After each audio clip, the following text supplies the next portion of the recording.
Boa tarde, queridos alunos, tudo bem com vocês? Hoje nós temos avaliação de ciências, o último dia da semana. Na avaliação, nós faremos o estudo do capítulo 8, da unidade 8, que é a luz, né? Vocês vão observar algumas figuras que nós já fizemos essa unidade, que quando da página 115, que nós temos a ilusão, a gente olha para alguma figura como essa aqui, ó, e nós temos, se a gente mexe a cabeça, a gente tem a impressão que elas estão girando. E o que é o nome disso? Isso é ilusão de ótica, porque a gente, quando mexe os olhos, mexe a cabeça e olha esse tipo de figura, nós temos a sensação que elas estão se movendo. Então, você já reparou como sua imagem fica no espelho? Ou é refletida na parte de fora de uma colher, de dentro para fora? Então, essas imagens do espelho a gente acha que é real, mas até do lago, quando a gente vê uma casa e ela está refletindo no lago, nossa visão a visão é um dos nossos sentidos. Para vermos a luz, precisa chegar nos nossos olhos para depois atingir o objeto. Então, quando nós percebemos que tem um espelho e vários espelhos, a gente começa a observar que às vezes os espelhos têm faixas, a gente pensa que é até truque de mágica, né? E nós vamos falar também o que são objetos opacos, transparentes, translúcidos. O objeto opaco é quando a luz atinge o objeto e ela pode acontecer o que vai acontecer? O objeto a luz não passa por ele, o tijolo, um tronco, uma árvore, uma máscara de dormir, né? Isso que acontece quando o objeto é opaco. Ela é absorvida pelo objeto. E quando o objeto é transparente? Quando o objeto é transparente, como uma folha de papel celofane, né, um vidro mais claro, ela passa pelo objeto, atravessa ele e nos permite ver a imagem dele. Então, isso é um objeto transparente. Nós temos também os objetos translúcidos.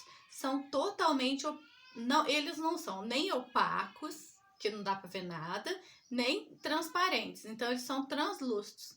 Eles passam um pouco a luz, ela altera a trajetória, mas a gente vê um pouco do objeto. E nós temos os espelhos, a reflexão da luz. O espelho tem essa superfície bem lisa, como de uma água parada ou de um metal polido, no caso da colher. Então, a gente consegue produzir a imagem idêntica, só que invertida. Por exemplo, se eu colocar, igual eu coloco às vezes para vocês, a folha, quando eu escrevo alguma folha, talvez se eu colocar assim, ó, para filmar no celular de frente, vocês podem ver que o escrito parece estar invertido. E nós falaremos também sobre luz e sombra, como que as luzes se propagam. Vocês sabem como que as sombras se formam? A sombra nós podemos associar a sombra à presença de luz de um objeto. Por exemplo, quando está muito calor, nós sentamos embaixo da árvore, não é mesmo? Além do frescor, nós podemos aprender que as luzes se formam porque a sombra se forma porque a luz ela propaga em linha reta. E quando a luz atinge um objeto opaco, ela forma uma sombra atrás dele. E também nós sabemos que aqui eu mostrei um olho, né?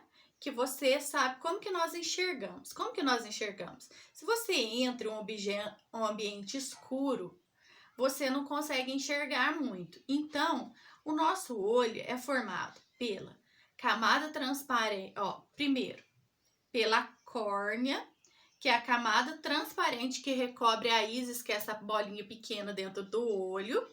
A íris, que a córnea, ela cobre a Ó, a córnea é a camada transparente que recobre a íris. A pupila é a abertura no centro da íris. E a íris é a parte colorida dos olhos que regula a quantidade de luz que entra pela pupila. Então, vamos explicar. Como assim? A pupila se dilata, permitindo a entrada de mais luz pelo olho. Como? Quando a luz está fraca. Vocês vão olhar que essa bolinha preta aqui, ela vai ficar maior. E quando a luz é muito forte, vocês vão observar que essa bolinha preta aqui, né? Ela vai ficar menorzinha. E quando a luz está normal, ela vai ficar normal, do tamanho que ela é mesmo. Então, ó, essa bolinha preta aqui é a pupila, essa colorida é a íris, e a que recobre a pupila é a córnea. Então, nós vamos ver tudo isso na prova. Além disso, nós precisamos tomar cuidado com a saúde dos nossos olhos. Não colocar as mãos sujas para não causar doença, como conjuntivite, irritação nos olhos.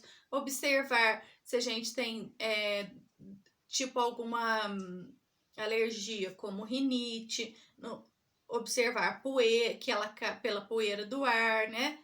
E não ficar olhando muito em tablets, celulares, muito tempo a tela dos computadores, porque senão esse excesso de luz pode causar problemas nos olhos. Nós veremos também que para a gente conviver com as pessoas que têm deficiências visuais, nós precisamos tomar alguns cuidados, tipo andar com uma pessoa, quando a gente anda com uma pessoa cega, a gente tem que deixar ela segurar no nosso braço, não empurrá-la para fazer um movimento no corpo. Quando você tá perto de algum deficiente de visual, você bate no braço, se identifica, fala quem você é, oriente ela, se ela precisa andar para a esquerda ou para a direita. Não precisa ficar evitando a palavra ver, enxergar com ela, não, porque ela já está acostumada, porque ela já é uma pessoa que tem deficiência visual. E nós não podemos esquecer que a visão faz parte dos nossos 5 sentidos, né? Quais são os nossos 5 sentidos? Visão, audição, paladar, tato e olfato. Então, agora, mais uma vez, eu quero relembrar com vocês quais são as partes do olho: íris, pupila e córnea, não é? Íris, pupila e córnea é a última coisa que eu gostaria que a gente olhasse. Então, a córnea, o que é? É a camada transparente que recobre a íris. A íris é a parte colorida dos olhos que regula a quantidade de luz que entra pela pupila. E a pupila é a abertura no centro da íris, que é essa partezinha preta que nós temos nos olhos. A colorida é a íris, que tem gente que tem olho azul, cor de mel, preto, né? E a córnea é a camada transparente que recobre a íris, certinho? Então vamos lá, boa sorte! Deus abençoe a prova de vocês, beijinhos e até a próxima aula. Tchau!